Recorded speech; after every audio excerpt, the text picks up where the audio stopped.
So for those of you who don't know me, good afternoon and welcome to the Grampians Integrated Cancer Services Annual Forum for 2021. My name is Kerry Davidson and I'm the Program Manager at the Grampians Integrated Cancer Service. Um, and I will also be your host for this afternoon's forum. And just bear with me while I just share my screen. Okay.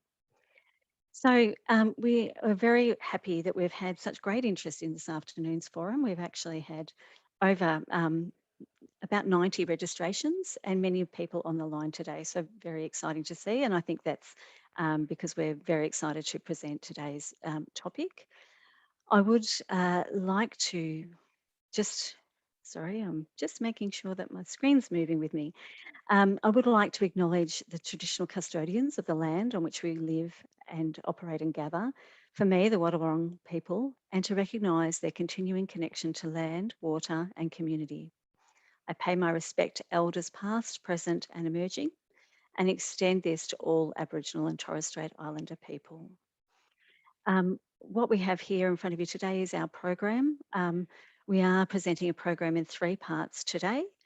Essentially, the first part will just be a bit of an overview of what the GICS team have been up to over the past year and some of the changes that we've seen.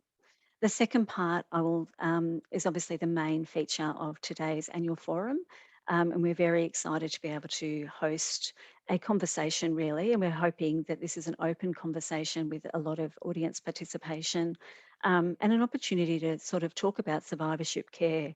So thinking about where we're heading, what do we consider survivorship care? What are some of the challenges? What are some of the solutions? And that section of the program will be hosted by Penny Johnson, who'll be joined by Professor Bogdath Koswara in presenting that content.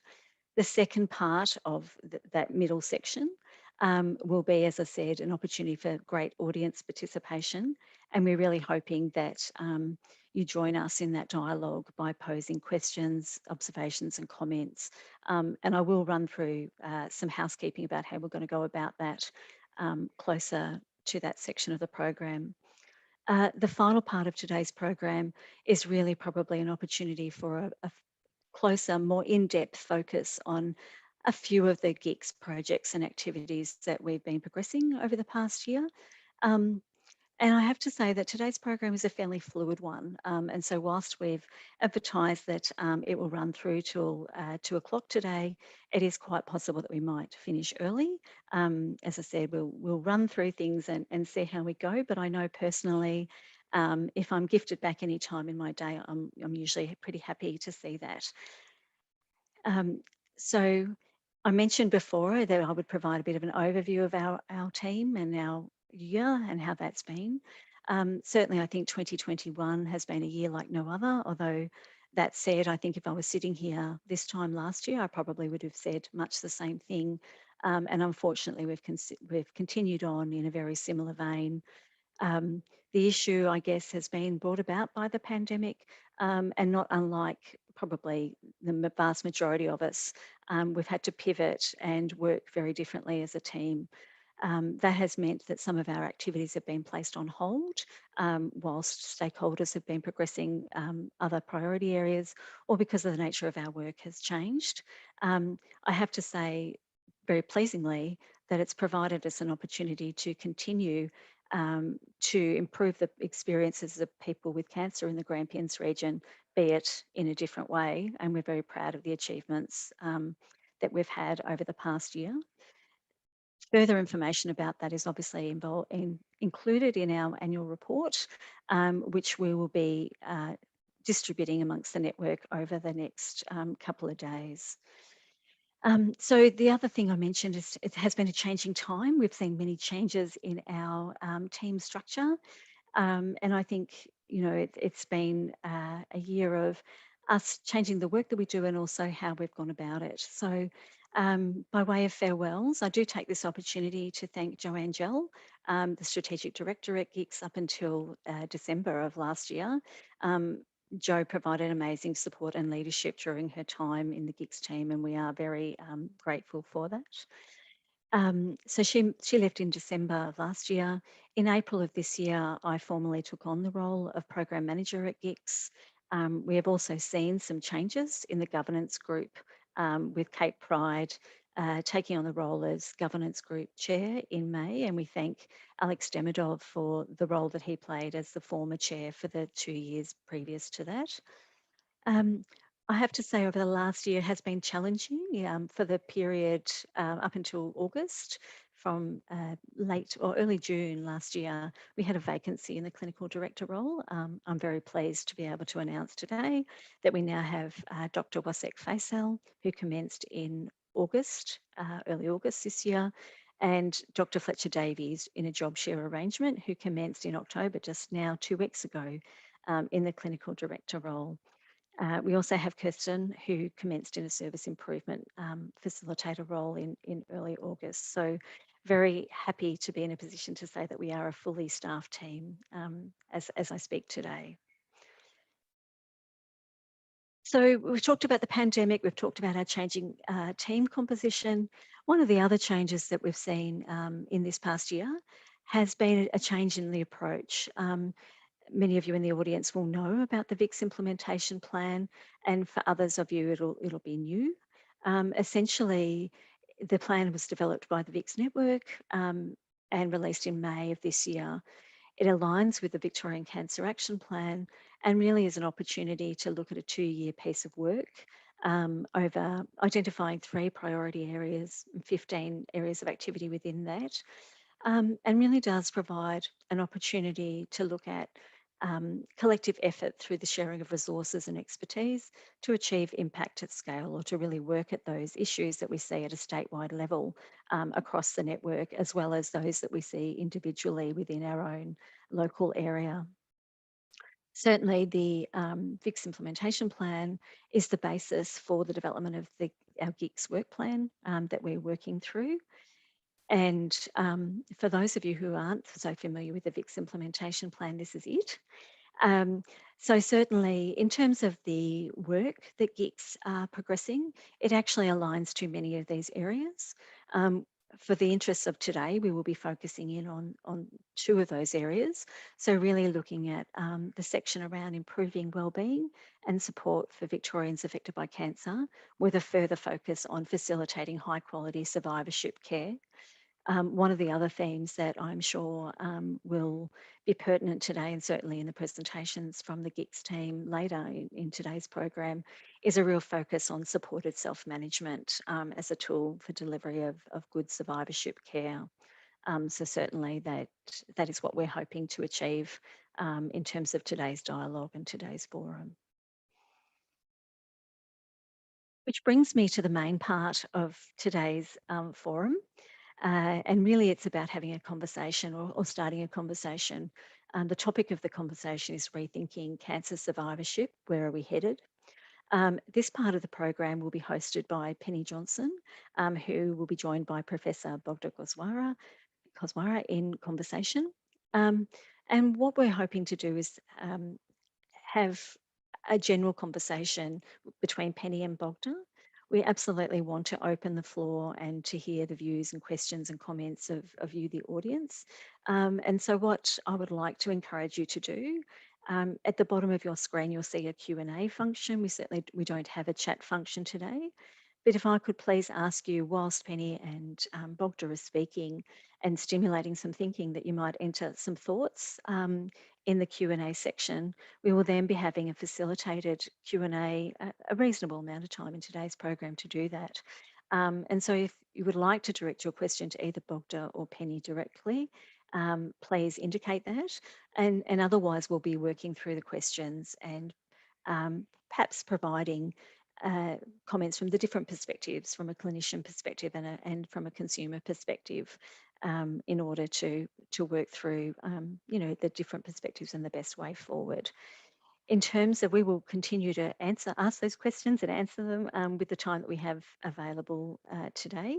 And if there are questions that we don't get to, we will certainly provide an opportunity for them to be answered outside of this forum. So it is with great pleasure that I introduce our speakers today, or our presenters. Initially, I'd like to introduce Penny Johnson, who will be the host of this part of our program. So Penny is an ABC broadcaster who presents and produces the Baby Talk podcast, which is all about having a baby. She's been working for the ABC for more than 30 years and obviously loves her job, having worked in regional broadcasting, 774 ABC Melbourne, and on the national overnight program. Penny is also a cancer survivor who has navigated the whole spectrum of cancer treatment, surgery, chemotherapy, and radiation. As a cancer survivor, Penny is passionate about helping other people negotiate their through their own treatment, having produced a podcast series in conjunction with GICS called the Cancer Survivor Guide. Penny is also a long-standing member of the GICS Consumer Advisory Group. And just prior to introducing Bogda, I will just like to take this opportunity, in case there are people in the audience who are not familiar with the Cancer Survivor Guide podcast series that Penny and the GICS team and the Consumer Advisory Group have jointly worked on over the past few years. I just wanted to draw attention to those. They are a great series of podcasts. They are relevant for professionals as well as consumers, patients alike. They're an increasing body of podcasts. We are now up to 10, and they're available across a wide variety of platforms there.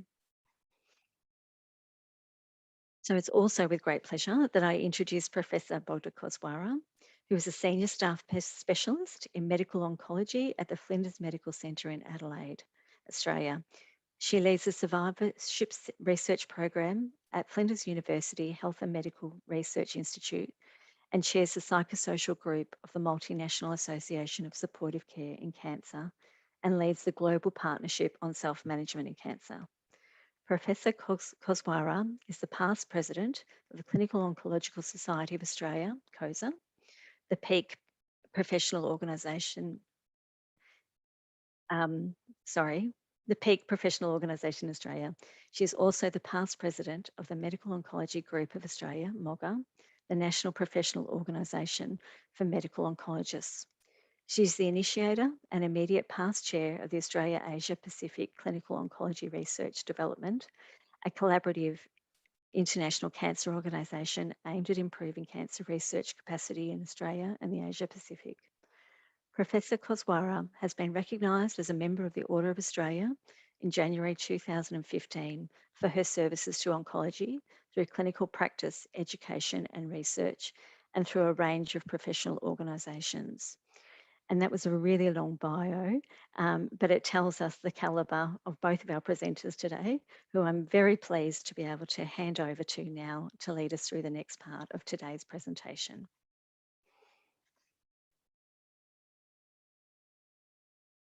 Penny, if you could lead us on, that would be wonderful. Thank you. Oh, sorry. That's just the old, you're on mute. Bogda, it's so great to see you again. Thanks for joining us in the conference. I'm so impressed with the work that you've been doing, but I'm really also interested in how you first became interested in survivorship. First of all, thank you so much for having me. It's a pleasure to join you. I wish that I could join you in person, but I guess we live in the times of the remote connections. And in many ways, I think that this is not as good as the real deal, but it's the next best thing. So thank you for having me. How did I get interested in survivorship? Well, you know, I started my oncology work working in breast cancer, and when you treat patients with breast cancer, you are blessed to see many, many, many cancer survivors. But of course, if you follow up cancer survivors for long enough, you realize that at least some of them would develop health problems that are truly attributable to the cancer treatment, which might include osteoporosis or heart problems or anxiety and depression, lots of other issues. And it really makes you appreciate that if we were to create good cancer outcomes, we need to just focus not just on the tumor, but also on the person who is affected by cancer. And an anecdote that I would refer to is one of the very first patients that I treated was a woman who was put on hormonal treatment for management of breast cancer. And she really never had any further cancer problems. And I followed her up for many, many years, probably to the tune of 20 years after. But about 10 years after commencement of treatment, she had terrible, terrible osteoporosis, which perhaps wasn't a problem when she was 70, but was indeed a significant problem when she was 80. And that really made me appreciate that treatments that we love as effective against cancer may have untoward side effects that we really need to recognize and manage. And that's really got me interested in management of issues relating to cancer survivorship. And I sort of never looked back. It's a very gratifying field to work in because we can only focus on survivorship when we're at the stage where treatment of cancer itself is effective. Yes. Well, when you talk about good survivorship, obviously there's a medical component too, but what about for the patients themselves? What sort of role do they have in good survivorship?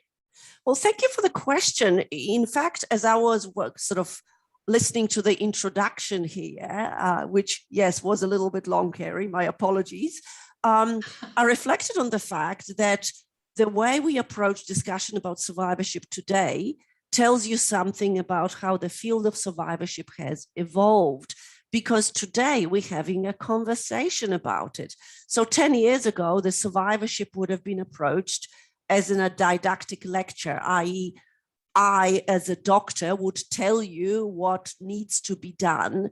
Whereas what we're doing now is we're recognizing that it takes multiple perspectives to have a conversation about what is needed in survivorship, and not one perspective trumps the other. So successful survivorship involves a perspective of a person affected by cancer in deciding what it is that is important for them and how they want to address things and how they want to harness the skills they already have to manage whatever challenges they encounter. So for one person, it might be dealing with fear of cancer recurrence. For another, it might be focusing on healthy lifestyle. For another, it might be addressing financial concerns. And again, each person has particular skill set. Most of us have addressed challenges in our life in the past, whether they were serious illness or serious personal adversity, and we know what it is that we do well to manage. Those skills can be used to manage the aftermath of cancer diagnosis. So I think successful survivorship is recognizing what are the risks. That's where the healthcare professional can come into, but also looking at the person affected by cancer and asking, what is it that is important for you? And what is it that we can use from your own repertoire of strengths and skills that we could put to good use in addressing this particular challenge?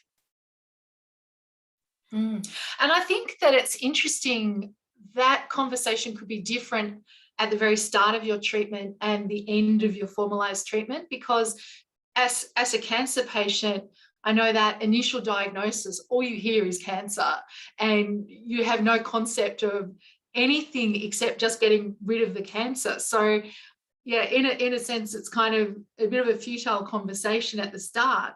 But at what stage do you think that patients start to become interested in life after cancer? I think that it's true that things change. And I was looking at that very question on the other day when I looked at the concerns of prostate cancer survivors at the time of diagnosis and 15 years after cancer diagnosis. And at the time of diagnosis, the question is, what's the treatment? How do I attend my treatment appointments? Who do I call for advice? What do I do next, etc.? Very much focused about cancer treatment, cancer outcomes, something about cancer.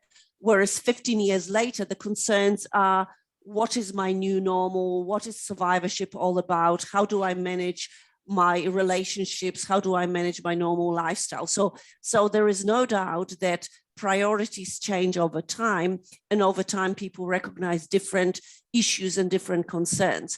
But at the same time, I would say that if there is one question that I hear time and time again as an oncologist at the time of initial discussion with the patient, it's the question of what can I do to help myself?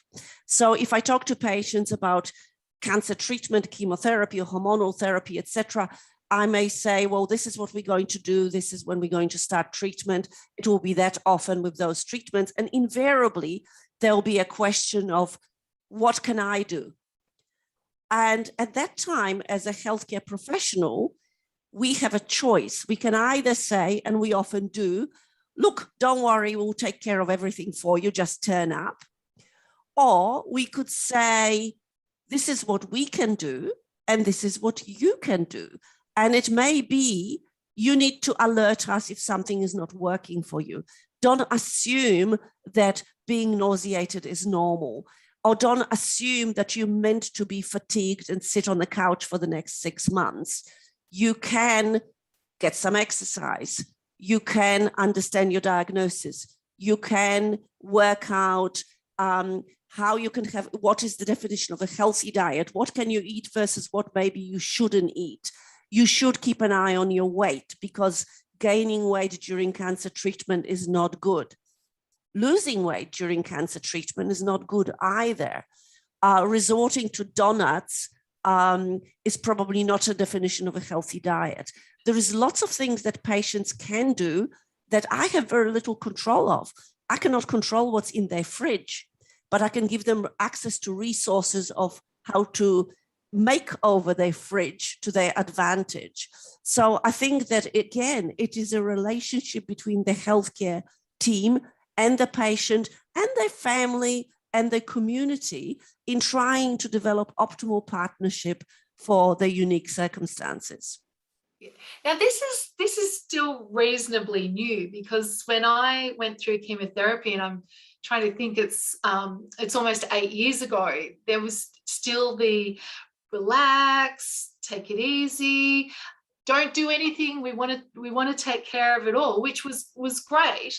But as a sort of panicked cancer patient, I probably would have appreciated a few simple to-do lists that might have made me feel like I was contributing to my care. But how is the medical profession responding to this idea as well? I mean, I suspect that as a specialist, it's much easier having compliant patients that just do exactly what they're told. Well, an eye-opener for me was when I once saw a patient for a second opinion, and she was treated for early stage breast cancer. And I started the conversation by saying, you here, how can I be of help? And she says, well, it's halfway through my chemotherapy and I've gained 10 kilos of weight. That's not good. So she was certainly very aware that there was a problem that needed to be addressed. And she recognized that she needed help in addressing it. So I think that how is the profession responding? To some extent, it is responding because the patients are beginning to recognize that that is an issue. Equally so, again, another anecdote, another patient whom I saw at sort of completion of treatment, who said to me, well, my surgeon told me that for the duration of the treatment, I shouldn't do anything, but everything will be great when I'm done. My worry was that when the treatment is finished, that very patient could be in exactly the same predicament as the other one, of 10 kilos heavier and inactive. It's very hard to shift it then. So I think that we need to recognize that these are important issues, and come up with modest goals. The research tells us that it is hard to implement major behavioral changes when you're busy having chemotherapy. You're busy enough attending appointments, you may not feel really well. You should have realistic goals. Maintaining function is probably a realistic goal. Improving fitness probably isn't. So I think we need to be clear of what is achievable, what is not achievable, celebrate small steps, have a simple, as you said, brief list of goals, as opposed to something that is really overly ambitious. But I think that it is important to also recognize the value of the patient's perspective and contribution. Patients are not just passive recipients of the healthcare intervention. You know, these are smart, independent adults who have a role to play in their own health. And it's a very big role. A tremendous aspect of healthy survivorship relates to healthy lifestyle. And I think that if we want to achieve that, we really need to recognize the importance of the patient's role in it. And that starts with articulating it at the very beginning. You do have a role, and your role is very, very important.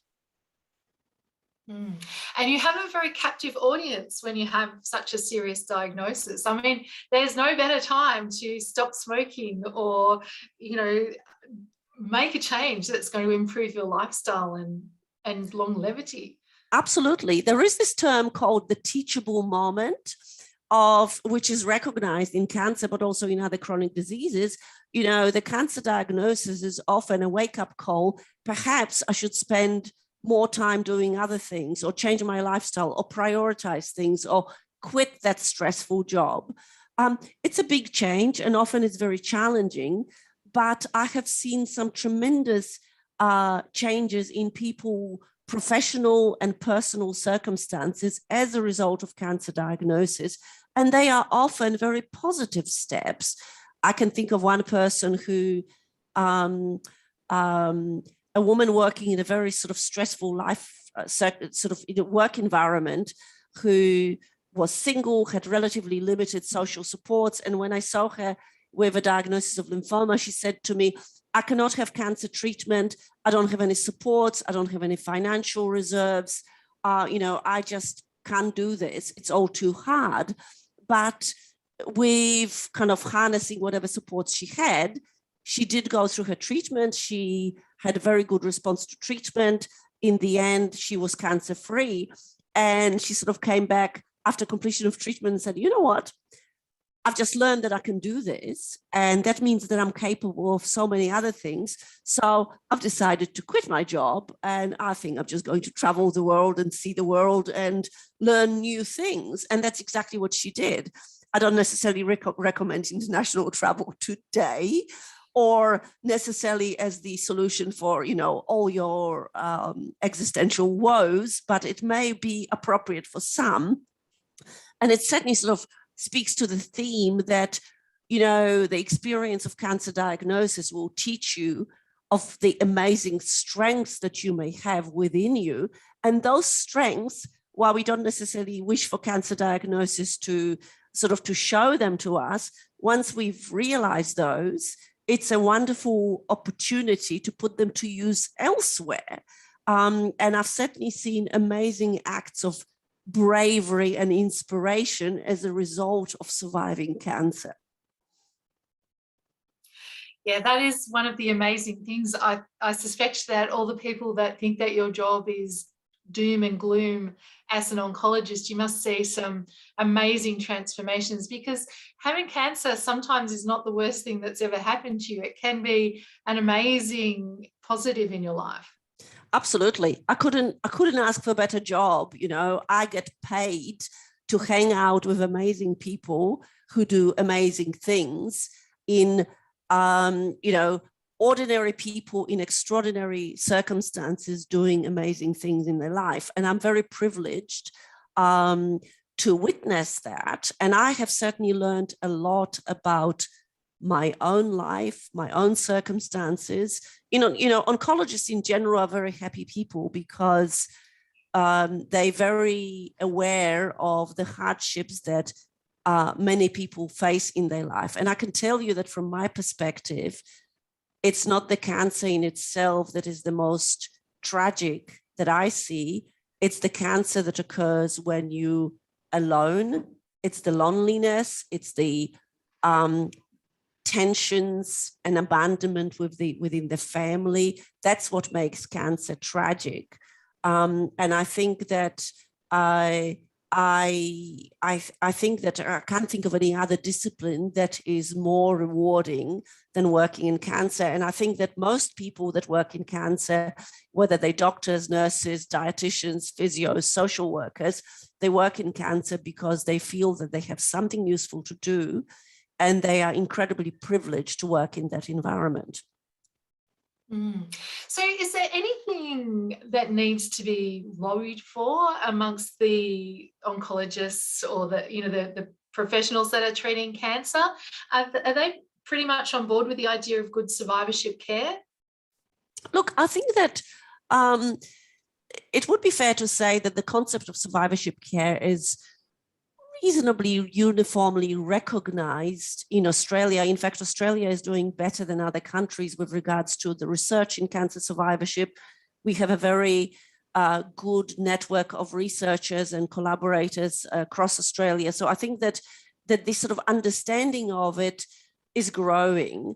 But I also think that it is a evolving concept. And 10 years ago, survivorship was understood as something that you do as a, let's say, cancer follow-up and surveillance for cancer, whereas more and more we recognize that surviving cancer relates to integrated care that includes cancer and lots of other health conditions that people with cancer might have, that it may not be well delivered through acute cancer services as such. This is where I think primary care providers are really important.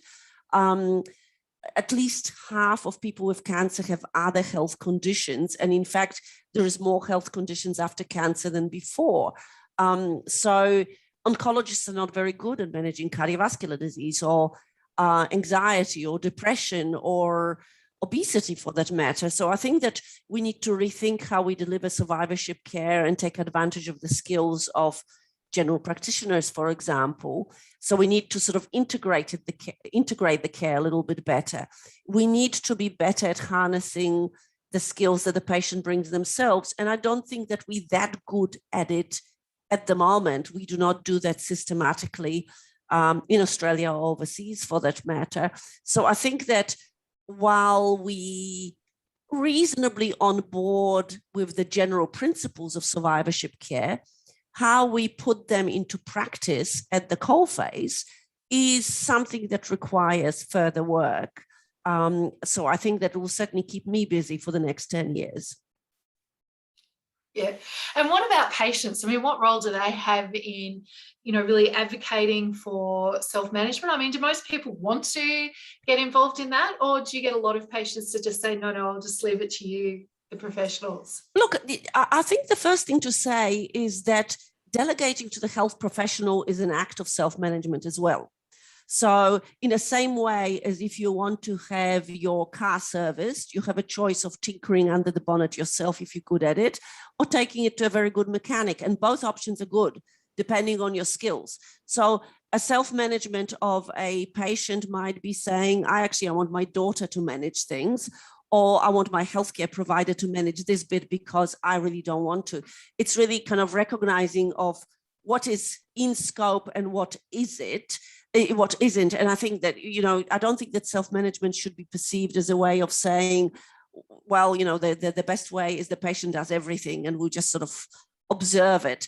It has to be a sort of an act of negotiation.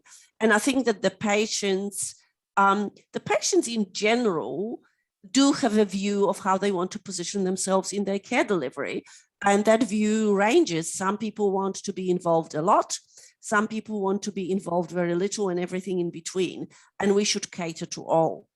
Now, I'll add to that one other thing, and that is an important aspect of self-management is asking patients of what their needs might be or how they want to be involved.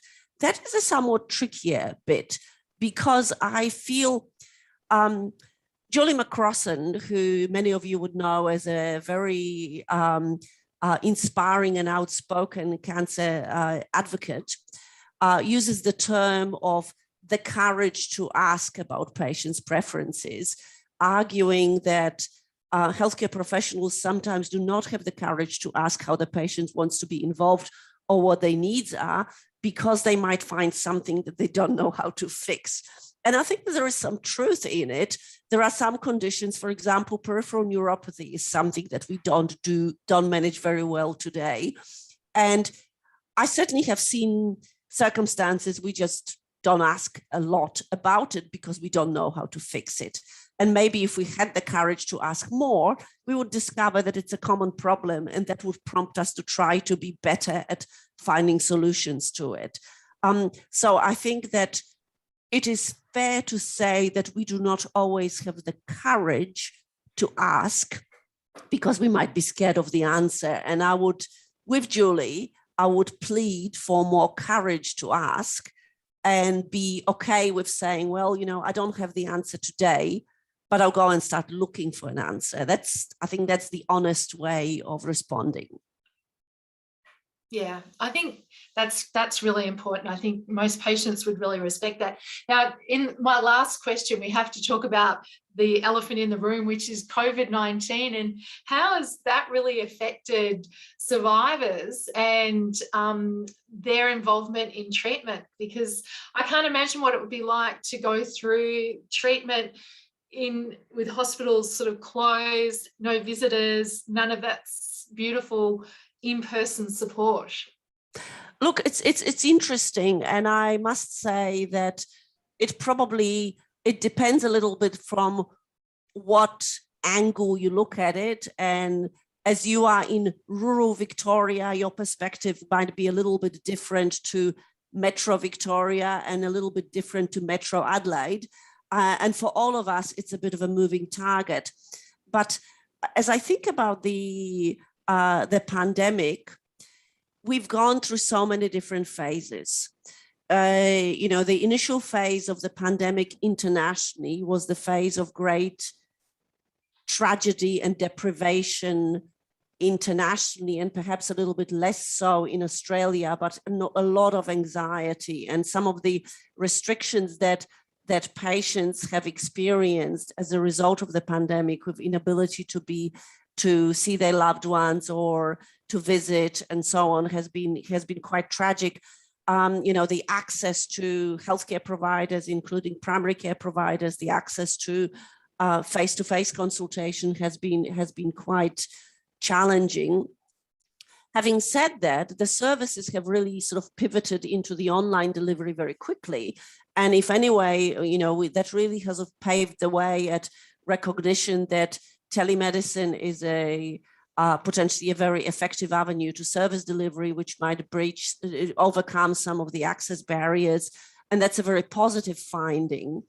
I think that the prolonged lockdowns have been very challenging for those of you who live without cancer and have to handle homeschooling small children. That's a challenge in itself. If you add cancer diagnosis on top of it, it's, I can't even imagine how hard it is. So I think that, life doesn't stop when you're having a cancer diagnosis. It just, adds additional level of complexity, and the pandemic is complex in itself. And I think that the other thing is that we probably all collectively a little bit tired of the pandemic, and yet that there is a big fat unknown of what happens next.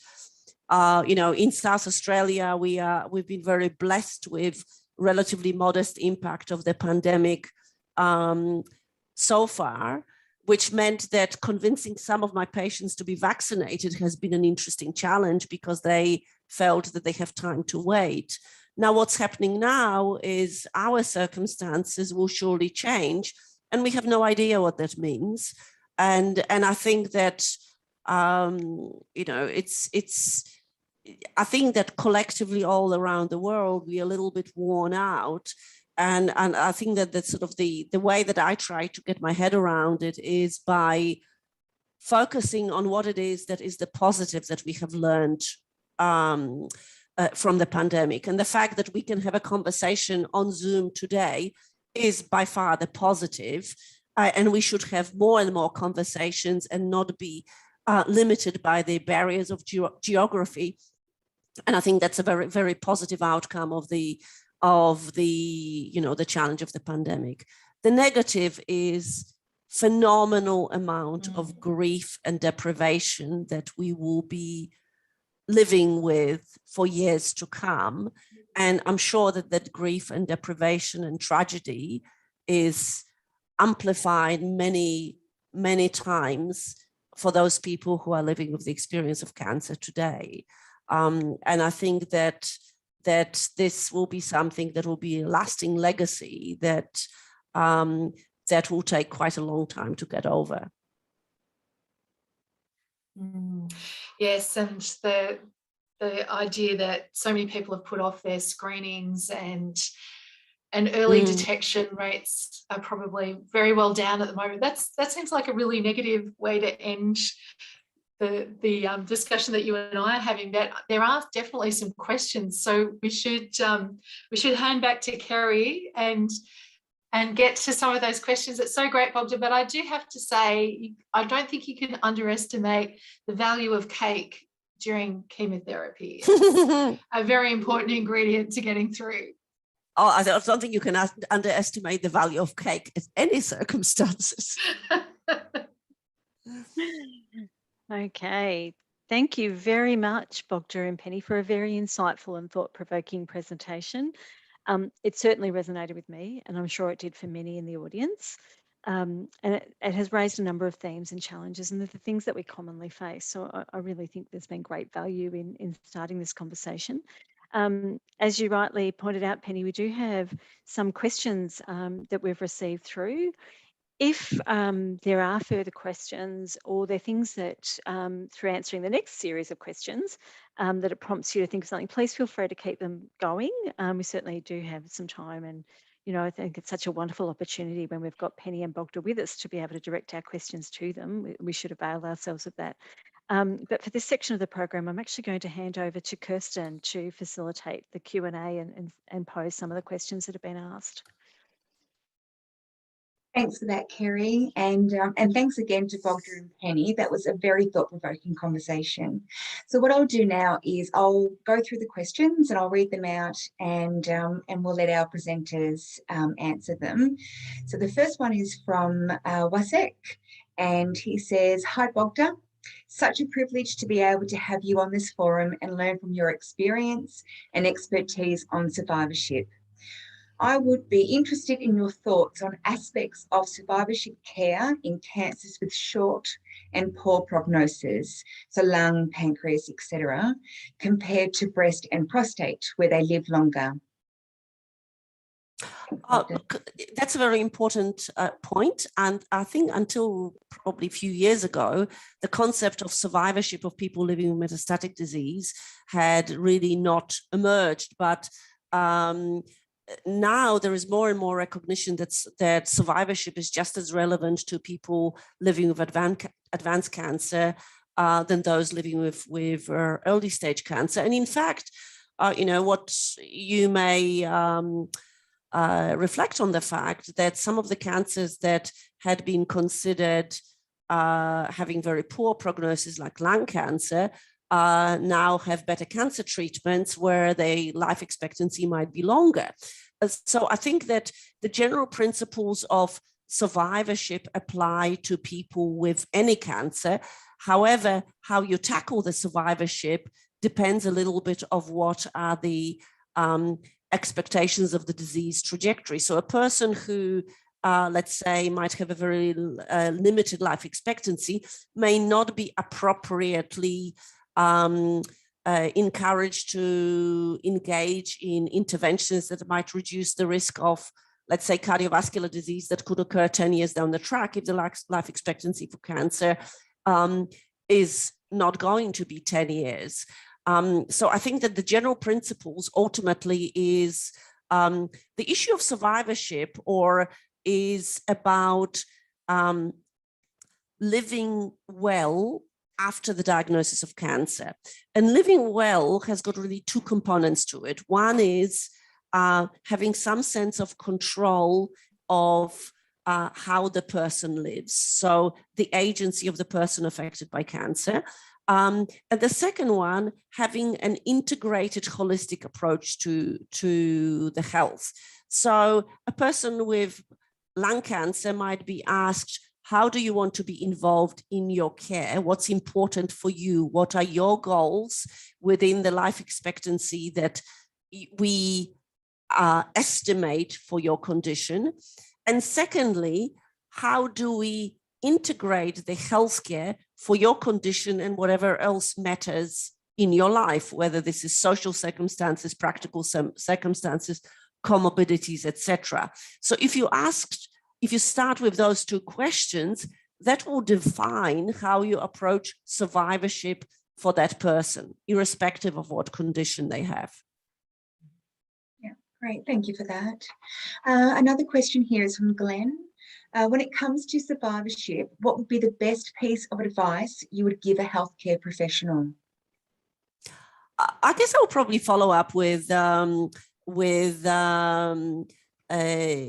I've just said, but I'll also be interested in hearing what Penny thinks about it from her perspective. But for me, my best advice is get into the habit of saying, considering all this, what are the most important goals for you here?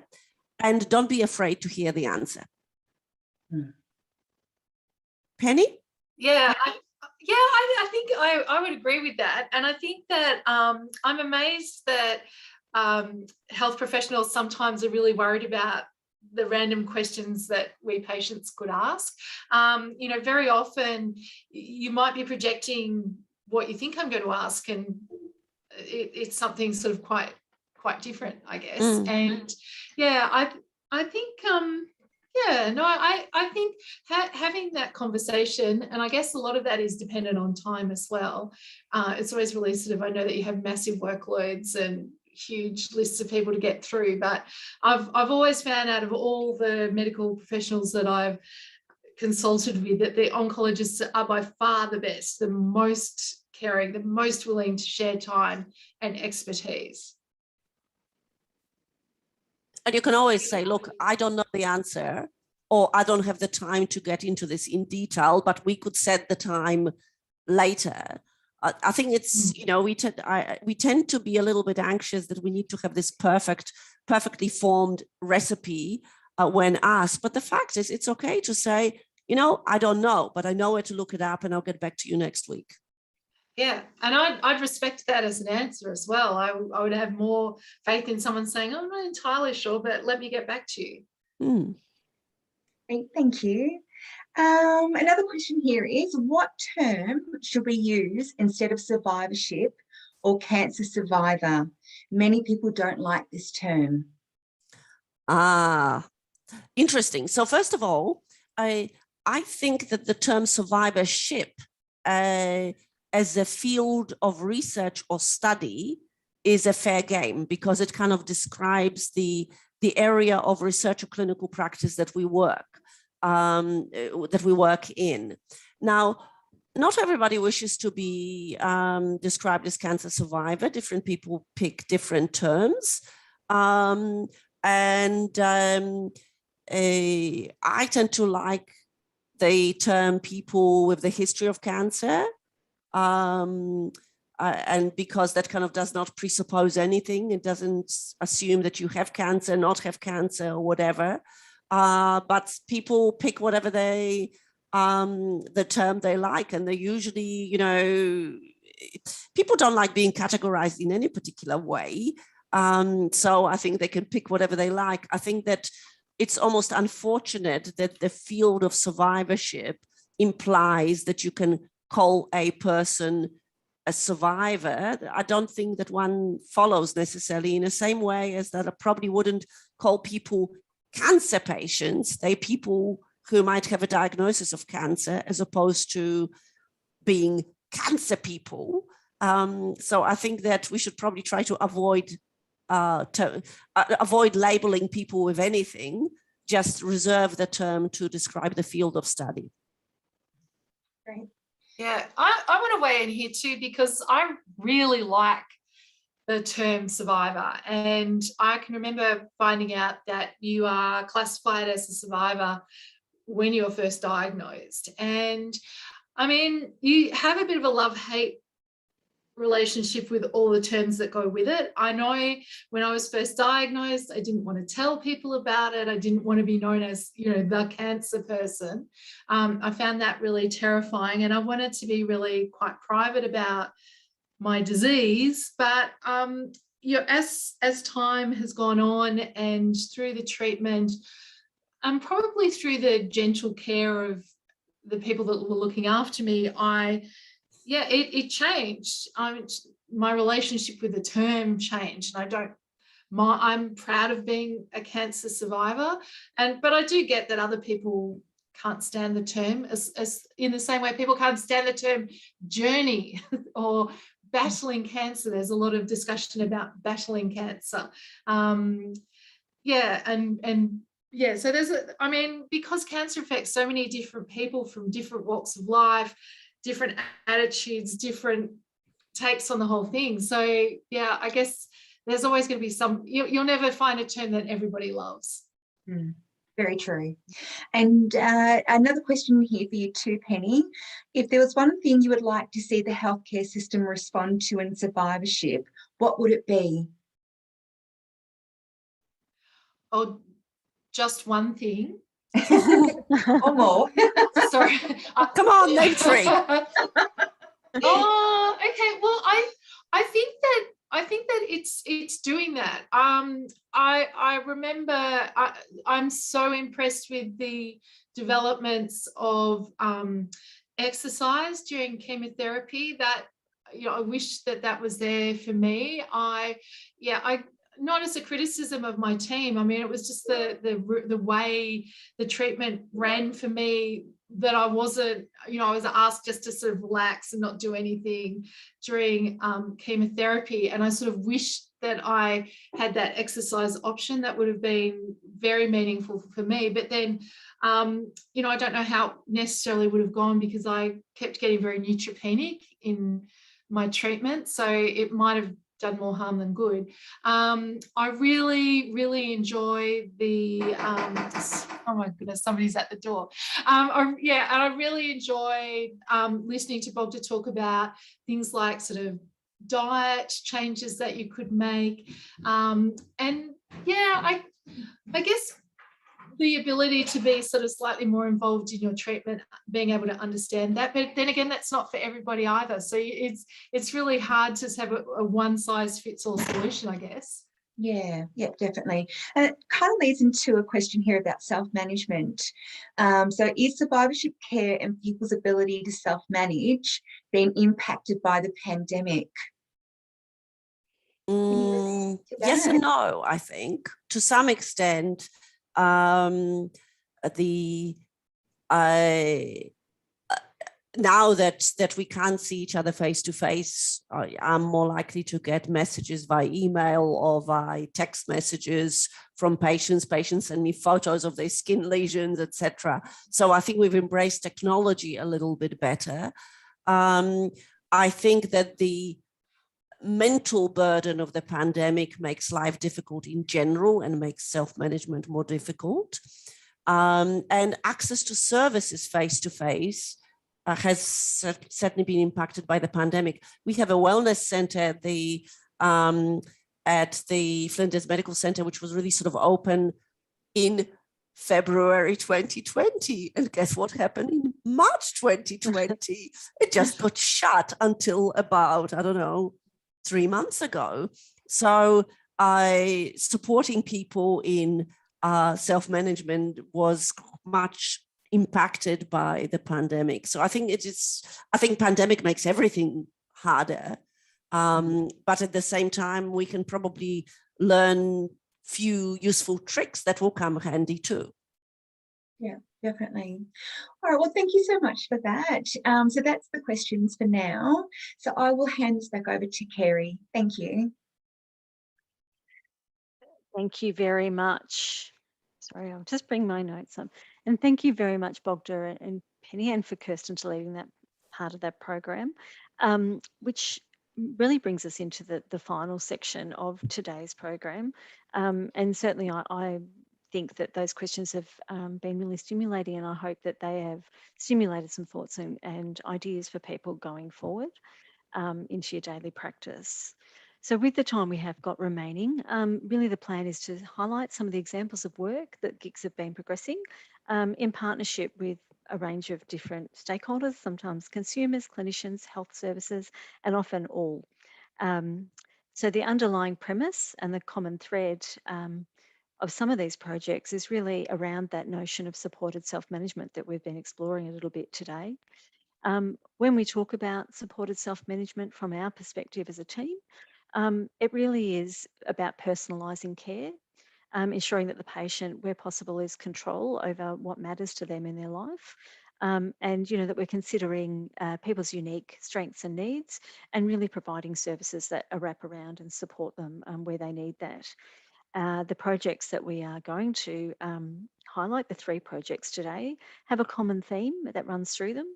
And they aim to empower consumers to experience, to recognise and work in partnership with the assistance of clinical teams where they need it or want it, in terms of being able to manage, the effects of their treatment beyond treatment into survivorship as well.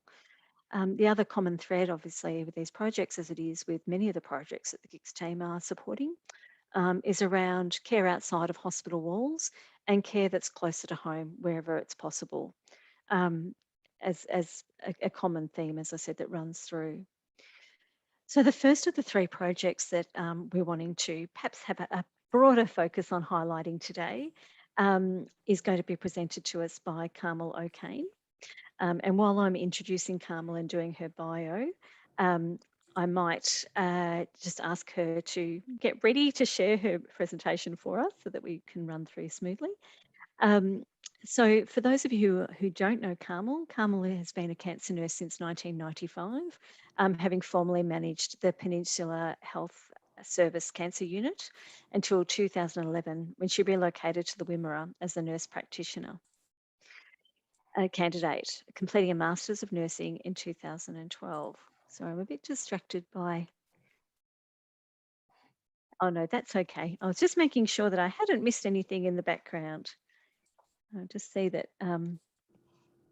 Carmel's presentation is coming through. Where was I up to? Yes, a nurse practitioner in an innovative role. Sorry, I shouldn't have stopped, should I? Carmel has a special interest in patient decision-making as well as rural cancer nurse education and utilising telehealth to improve rural cancer patient experiences, which is evident not just in the project that Carmel will be presenting today, but in many of the projects that she's running and that GICS have worked alongside her with. In 2019, Carmel accepted the position of manager of the newly opened Wimmera Cancer Centre, and she's also the acting president of the Cancer Nurses Society of Australia, a peak professional nursing body for cancer nurses, and is also, we're very pleased to say, a long-standing member of the GICS governance group. And if I can, I'll hand over to you now, Carmel. Apologies for bumbling my way through your bio there. No, that's absolutely fine, Kerry, and thank you. And thank you for having me. Can I just acknowledge that the traditional lands that I'm on are the Watchabollock, the Jarba, the Jali, the Werrigai, and the Upper people at these lands. So I'd also like to acknowledge that while I'm presenting this project, it is very much a work of our entire team, and particularly the allied health team here at Wimmera Healthcare Group, Store Regional Health, and the other surrounds.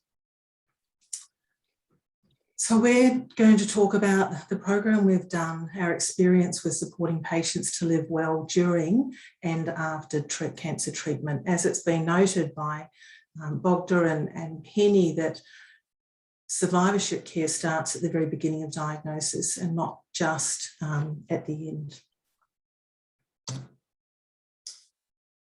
So the Grampians region covers an area of 42,000 square kilometres. It makes it quite challenging to provide great quality care and follow up to people, especially when we want that care as close to home as possible. There's a significant amount of evidence that tells us that our community has poorer survival outcomes because of where we live. And the challenge is not only distance, but it's the lack of health professionals in our smaller communities. We might only have one health professional in a small rural community, and clearly they can't do all of the work that's needed for our people. This is the region we're in, and these are the health services that are in our region. Wimmera Healthcare Group and Stawell Regional Health have chemotherapy and consulting. Stawell Regional Health also has some radiotherapy, some skin radiotherapy services, and the other health services are rural and provide supportive care. It's important that while people do need to travel for some things, our aim is to keep them travelling as little as possible and have as much of their follow-up care closer to home as possible. So in 2017, the Wimmera Healthcare Group team and Stawell Regional Health, as well as Rural North West Health, began working with the Cancer Council, who were leading the development of a cancer wellness and exercise program over 5 regional health services, and GICS and HUMREX were an important supporter of these programs. We wanted to look at renovating the current Living with Cancer program that had been around for a very long time and ensure that it had some exercise, as we know how important exercise is, and we've recognised that for a fair period of time now. But we wanted to embed it in this program and ensure that it could work with telehealth so that we could link all of our patients in their small rural communities in a hub and spoke model. So 2017, we started working with the Cancer Council of Victoria to really build a program that was going to work for our community and hopefully be able to then be shared out to the whole of Victoria. The idea of collaborating with the other health services was that with the programs generally, you need a specialist at each service that you're running the program. By utilising telehealth, we were able to share that out a bit. So the program's delivered over 8 weeks, and it's got 1 hour of structured exercise on site, wherever their home base is, with an exercise physiologist or something similar. And then 1 hour of education, which we all joined up together to do. So it also helped introduce other communities to each other and hear about the sorts of issues that those people were having. So the program reinforces the value of exercise, nutrition and self-management in the treatment of cancer and treatment-related side effects. We provide an opportunity to assist with readjustment to life during and beyond treatment. And it took us a lot in the project, when we were working on the project, to bring it back to during treatment, because initially talk of survivorship was always about when they'd finished having treatment. But we were very aware of evidence suggesting that exercise is great during treatment, and we wanted to make sure that that was available to our patients. And we also found that carers benefited from the sessions, and there's also a really strong connection with primary care with our program. So some outcomes, we're delivering it over 4 times a year. The participation does vary depending on the availability of participants. Sometimes we'll only have 1 or 2 at each site. At the moment, we've got 8 here at Wimmera Healthcare Group and a number at Stawell as well, participating in the current program. We added sites as we went along, so now we have East Grampians Health Service as well. We get our recruitment using the Wimmera Supportive Care MDM. This is a fortnightly multidisciplinary meeting where we present all of our patients. We screen them using a supportive care screen, which we got from a team in Adelaide, which is a bit more comprehensive than the standard distress thermometer, but it does utilise the distress thermometer. And we then, after doing those assessments, we bring together a group of allied health professionals to go over what the patient has reported and make some recommendations that we then offer the patient as to whether that's something they want to take up. Our allied health team, we currently have representatives from dietetics, exercise physiology, continence, occupational therapy, lymphedema clinicians, social work, palliative care, as well as some of our regional partners, our regional cancer resource nurses and Leukemia and Lymphoma Foundation. So we have a really good group of people who can really sit down and tease out what it is we think the patient might benefit from. But as I think it was Bogda that said, we then go back to the patient and ask them what it is they want and what they want to get out of what we think could benefit them. The sustainability of the program, though, really importantly, has been enabled through GICS, who are very supportive of all of our programs, and they've helped us to train some more facilitators and help really embed the program throughout the region. So like anything, ongoing delivery of this program has not been without its challenges. A need to overcome recruitment, which, as we said, ebbs and flows. And during COVID, clearly, it's been quite challenging, although we have that word pivoted is quite popular now. We have been able to loan out iPads to patients who don't have technology so that they can do the exercise with the EP in their home, and then everyone link in again to the education.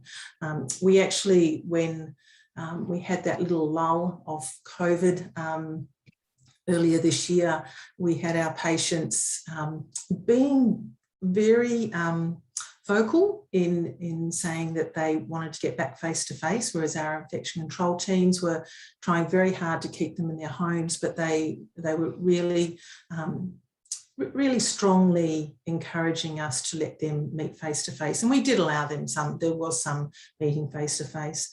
A number of the people from groups still meet up for walks in their local communities and coffee dates and things like that. So the program has just continued to improve patients' ability to manage their own lives following cancer or with cancer.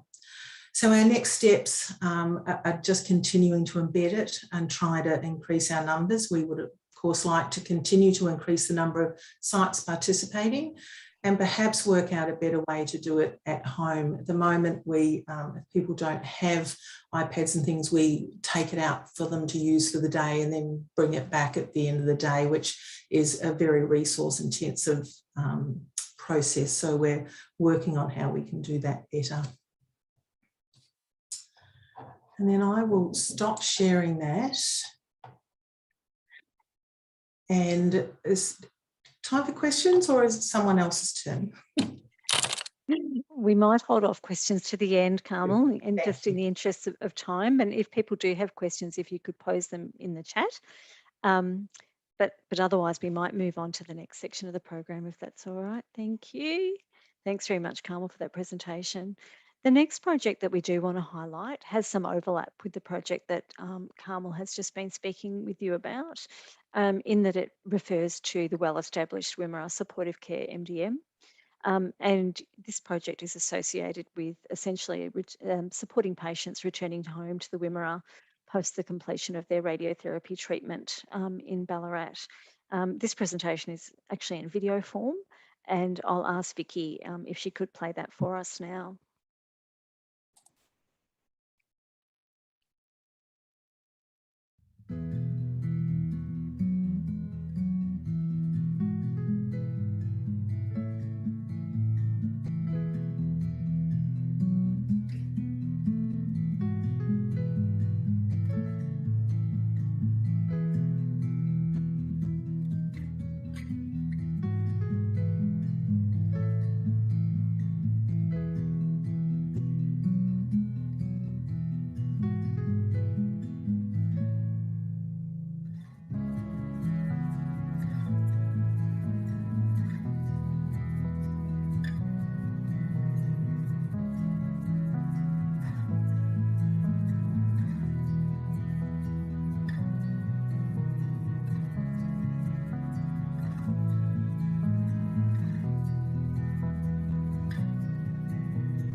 Thank you very much for playing that for us, Vicky. And I just note that we might have seen another question pop up for you, Carmel. If you are able to answer this question, that'd be fantastic. So the question says, great to see the wellness exercise program continue years beyond the pilot, which was funded by the Victorian Cancer Survivorship Program. What are the factors that have led to sustainability apart from the support of GICS? So how have we managed to keep that program going for such a long period of time and Yeah, to add additional sites as we've gone? Yeah, thank you. Look, honestly, I think it's just the passion of the team. When we were doing the project, one of our very first points was we have to make this sustainable, and we needed to find a way that the initial grant funding didn't cover the program. And so we were able to, and with people who are much better than me at doing money, work out a way where we could put them in as standard of care. So there's funding support through the allied health for these programs. And then people like my time and everyone else's time, we just donate that to the project to make sure it works. But the allied health teams are the ones that have taken this on and run with it and made sure that it stayed a really important focus. Perfect. Thank you, Carmel. If there are questions in the interest of time, we might ask them at the end. I just thought we're not far away from your presentation. It might be still fresh on people's minds, so we would take that one on notice there. The final project that I did want to highlight today in today's forum is the SMS Pro project. This particular project is an innovative project. It incorporates technology and patient-reported outcomes into supporting self-management.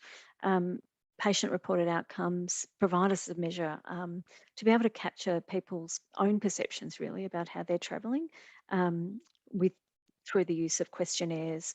And these responses are really about helping treating teams provide support in the areas that's needed.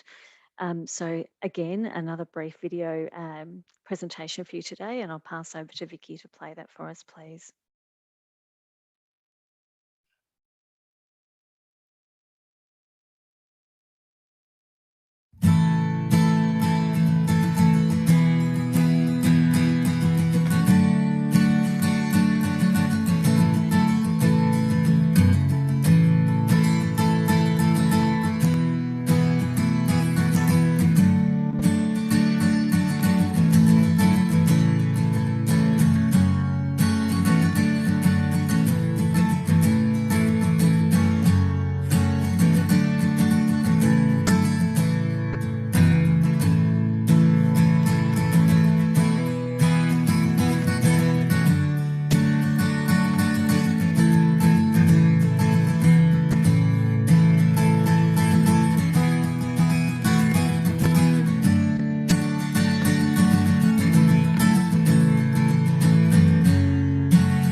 Thank you, Vicky.